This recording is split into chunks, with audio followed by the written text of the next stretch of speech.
லிம்ராஸ் அகாடமியின் 33வது convocation and graduation நிகழ்ச்சியில் ரொட்டேரியன் டாக்டர் கே ஸ்ரீனிவாசன் கலந்து கொண்டு சிறப்பிக்கிறார்.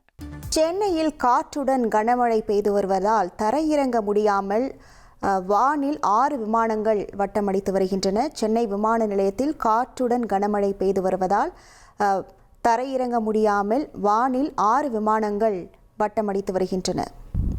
உள்துறை அமைச்சர் அமித்ஷா ஹெலிகாப்டர் தரையிறங்க முடியாமல் தாம்பரம் சென்று தரையிறங்கப்பட்டதாக ஒரு தகவலும் வெளியாகி இருக்கிறது. விவரங்களோடு இணைகிறார் நமது செய்தியாளர் கசாலி. வணக்கம் கசாலி, எந்தெந்த விமானங்கள் இப்பொழுது தரையிறங்க முடியாமல் இருக்கின்றன? ஏதேனும் விமானங்கள் தாமதமாக புறப்படுகின்றனவா? முழு விவரங்கள்.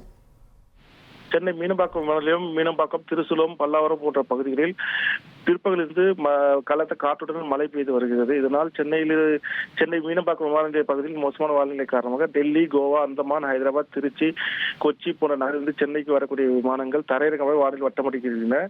இதனால் சென்னையிலிருந்து புறப்பட வேண்டிய விமானங்களும் சற்று தாமதமாக புறப்பட்டு செல்லும் என்றும் அதிகாரி தரப்பு தெரிவிக்கிறார்கள். இந்த நிலையில் 2 நாள் பயணமாக புதுச்சேரி சென்றிருந்த மத்திய உள்துறை அமைச்சர் அமித்ஷா புதுச்சேரியிலிருந்து தனி ஹெலிகாப்டர் மூலம் சென்னை மீனம்பாக்கம் விமான நிலையத்திற்கு வந்து அங்கிருந்து டெல்லி புறப்படுவதாக திட்டமிட்டிருந்தது. மோசமான வானிலை காரணமாக அமித்ஷா வந்த ஹெலிகாப்டர் தற்போது தாம்பரம் இந்திய படை விமான தளத்தில் தரையிறங்கியுள்ளது. அங்கிருந்து தாம்பரம் விமானப்படை தளத்திலிருந்து கார் மூலம் சென்னை மீனம்பாக்கம் பழைய விமான நிலையம் வந்து தனி விமானத்தில் புறப்பட்டு செல்வார் என்று கூறப்படுகிறது. இதற்கான ஏற்பாடுகள் நடந்து வருகிறது. இதனால் சுமார் 1 மணி நேரம் விமானம் தாமதமாக புறப்பட்டு செல்லும் அதிகாரிகள் தெரிவித்திருக்கிறார்கள். தற்போது வானிலை சற்று சீரழிந்து வருவதால் விமானத்தில் வட்டமிட்ட விமானங்கள் ஒன்றின் தரையிறக்க அனுமதிக்கப்படுவார்கள் என்றும் அதிகாரிகள் தெரிவித்திருக்கிறார்கள். விவரங்களுக்கு நன்றி கசாலி.